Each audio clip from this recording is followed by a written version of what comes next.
Vous suivez la télévision Isanganiro. Bienvenue, chers téléspectateurs, à ce journal dont voici les principaux titres.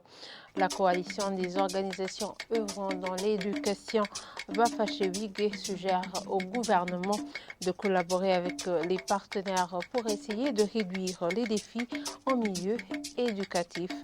Au moment où près de 10 000 élèves ont échoué au concours national de la 9e édition 2023, Maître Samandari indique que cela réduirait le surnombre des salles de classe. Vous aurez les détails au cours de ce journal. Les 30 cas de choléra ont déjà été identifiés en mairie de Bujumbura et dans les provinces Bujumbura et Cibitoke. Le ministère de la Santé appelle à la vigilance. Les détails, c'est tout de suite.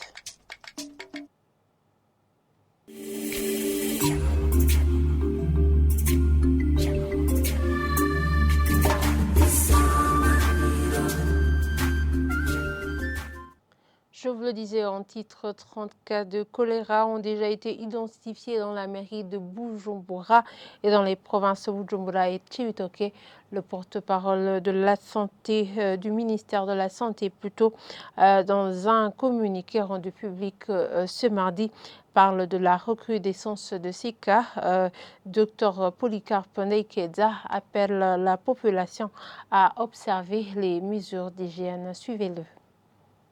Une épidémie de choléra en cours en mairie de Bujumbura et dans la commune Lugombo en province de Cibitoke. Le ministère de la Santé publique et de lutte contre le sida porte à la connaissance des habitants de la mairie de Bujumbura, des provinces Bujumbura et Cibitoke, qu'il s'observe une recrudescence des cas de choléra dans ces localités. En effet, ce 4 septembre 2023, 12 nouveaux cas ont été notifiés. Ces cas proviennent des localités ci-après. Du district sanitaire de Bujumbura Nord, zone Buterere, la localité appelée Kwisamariro, 2 cas. Zone Gihosha, quartier Nyabagel, 2 cas. Et Muyaga, 1 cas. Zone Kinama, quartier Muramvya, 1 cas. Du district sanitaire de Bujumbura Sud, zone Kanyosha, quartier Mouila, 1 cas. Du district sanitaire d'Issale, zone Mutambu, colline Gakungwe, 1 cas. Et zone Rubirizi, colline Gatunguru, 1 cas. Zone Gatumba, colline Muyange, 2 cas. Et la colline Tenga, 1 cas. District sanitaire de Cibitoke, en province Cibitoke, 1 cas. En colline Malambo, 1, et 2 cas en provenance de Rukuna de la colline de la commune Rugombo. Du district sanitaire de Cibitoke, 1 cas en colline Malambo, 1, et 2 cas en provenance de Rukana de la commune Rugombo. Notons qu'à cette même date, 22 patients sont sous traitement en hospitalisation à l'hôpital Prince Région Charles, 3 cas à Gatumba et 5 cas à Rugombo, soit un total de 30 personnes. Des dispositions d'urgence sont déjà prises par les autorités sanitaires et territoriales. La plateforme de protection civile des risques et catastrophes et la Croix-Rouge Burundi. Nous rappelons à la population en général et c'est des zones touchées par le choléra en particulier que la dite maladie est une maladie démersale. Les seules dispositions pour ne pas attraper cette maladie sont celles d'observer des mesures d'hygiène individuelle et collective. Ces mesures sont notamment se laver les mains au savon avant de manger, se laver les mains au savon après avoir été aux toilettes, se laver les mains avant d'allaiter son enfant, se laver les mains avant de préparer les repas, se laver les mains après avoir nettoyé les couches de l'enfant, manger les aliments bien cuire les aliments, boire de l'eau potable. Pour ceux qui n'en trouvaient pas facilement, bouillir l'eau avant sa consommation. Nous demandons à la population des zones touchées de faire un effort particulier pour l'assainissement du milieu et l'usage correct de la latrines. L'ordre judiciaire burundais attribue beaucoup de pouvoir au ministère public, ce qui laisse presque une brèche à des abus dans la détention des personnes poursuivies. C'est du moins le point de vue d'un avocat conseil qui évoque ainsi qu'arrêter les accusés et pouvoir les relâcher ne devrait pas être laissé à une seule institution. Maître Salvatore Minani révèle que ici, parmi les principales causes de la surpopulation carcérale, figure parfois le non-respect du code de procédure pénale et surtout en ce qui concerne les conditions exigées pour une mise en détention préventive. Suivez-le. Le parquet ou alors les juges qui à la base doivent envoyer ou ont la charge d'envoyer ces personnes à la prison, des fois ils n'observent pas ou ils ne suivent pas à la lettre la loi. Là je parle notamment du code de procédure pénale en son article 154. Lorsque une personne est suspectée d'avoir fait quelque chose qui peut constituer une infraction punissable d'au moins 1 année de servitude pénale, et lorsqu'il y a des indices sérieux de culpabilité, cette personne peut être mise sous mandat. Elle peut donc être arrêtée. Et notamment, cette détention pourra être maintenue devant le juge, donc, s'il y a au moins une des conditions qui peut servir à ce que l'infraction ne soit pas continue par la personne, l'inculpé donc, ou lorsque le juge croit que la personne, si elle est relaxée, elle peut faire disparaître les indices de l'infraction, ou alors lorsqu'elle croit que la personne pourra disparaître, purement et simplement. Dans la pratique, ce n'est pas toujours le principe.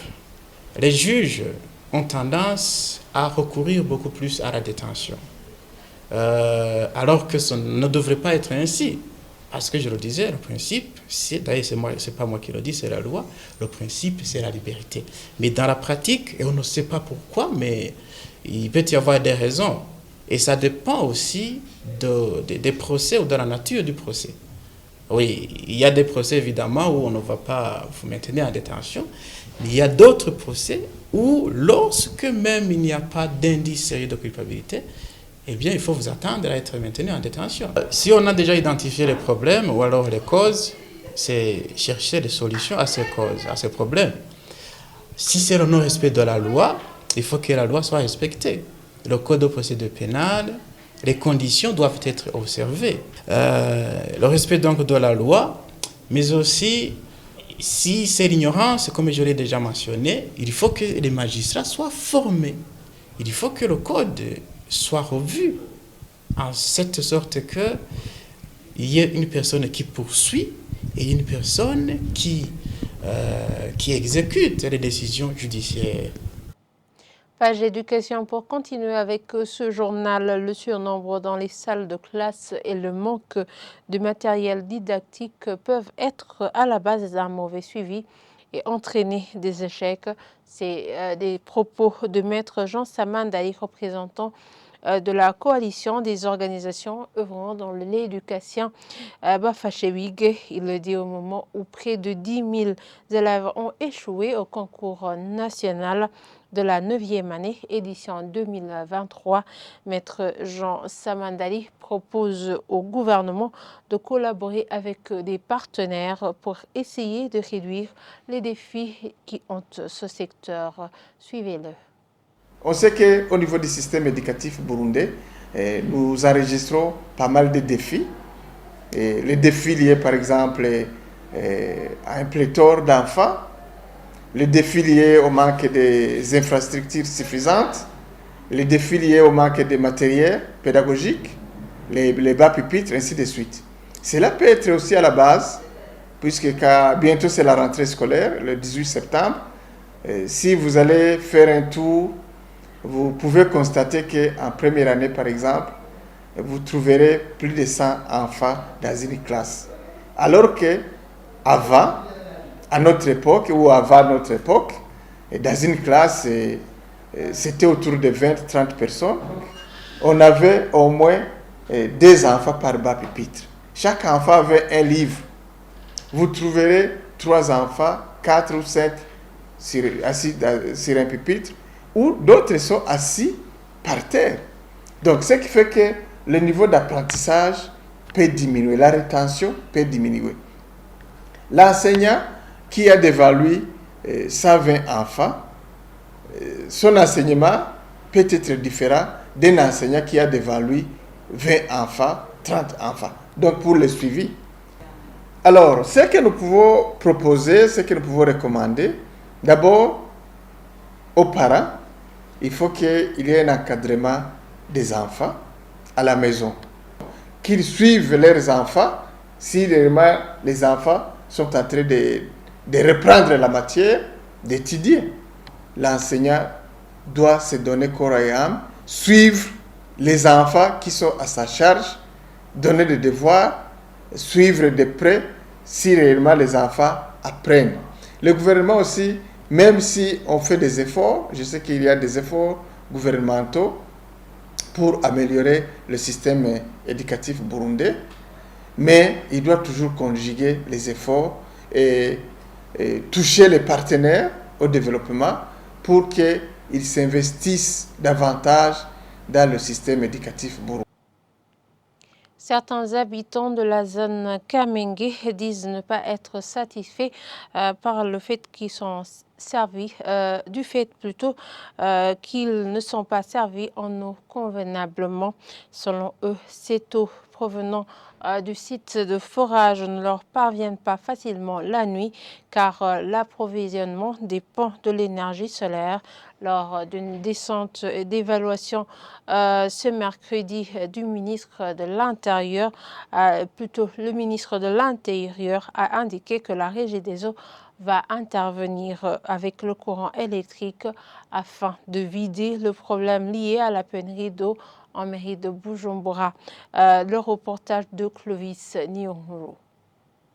Il s'agit de 5 sites de forage visités, parmi lesquels 2 sont fonctionnels. Ces derniers sont situés respectivement au quartier Kiange 1 de la zone Buterere, zone Kamenge, quartier Unherekwa et Taba, tous de la zone Gihosha, en commune urbaine de Nahangwa. L'autre forage examiné est celui construit à Kizingo Bihala, en commune Moha. Martin Teretse, ministre de l'Intérieur, indique que la descente effectuée s'inscrit dans le cadre d'analyser les meilleures solutions qu'ils font pour vider la question de pénurie d'eau en mairie de Bujumbura. La population approvisionnée à cette eau disent qu'ils ne sont pas suffisamment satisfaits tenant compte que lorsque le soleil se couche, il ne puise plus. C'est déjà convenu que la régie des eaux va alimenter ces forages en courant électrique pour les rendre plus fonctionnels, explique Martine Terese, ministre de l'Intérieur. On a conclu avec la régie des eaux que ces sites devraient être alimentés en énergie de la régie des eaux. Donc il faut une connexion de la régie des eaux pour que ça fonctionne jour et nuit. Et cela va être fait sous le financement de la mairie de Bujumbura. Et aujourd'hui même, cet après-midi, on va commencer par cette connexion-là. Ça, c'est la solution la plus idéale. Pourquoi? Parce qu'on va multiplier par 3 l'eau qui est collectée l'eau qui est pompée par ces stations-là. Selon son ministre, 24 autres sites de forage qui s'ajoutent à 10 qui sont déjà fonctionnels sont en cours de construction afin de mettre fin à l'épidémie de choléra signalée dans différents coins de la mairie de Bujumbura suite au manque d'eau potable. Et voilà, c'est ici que nous clôturons ce journal. Merci de nous avoir suivis et très bonne suite de programme sur la télévision Isanganiro.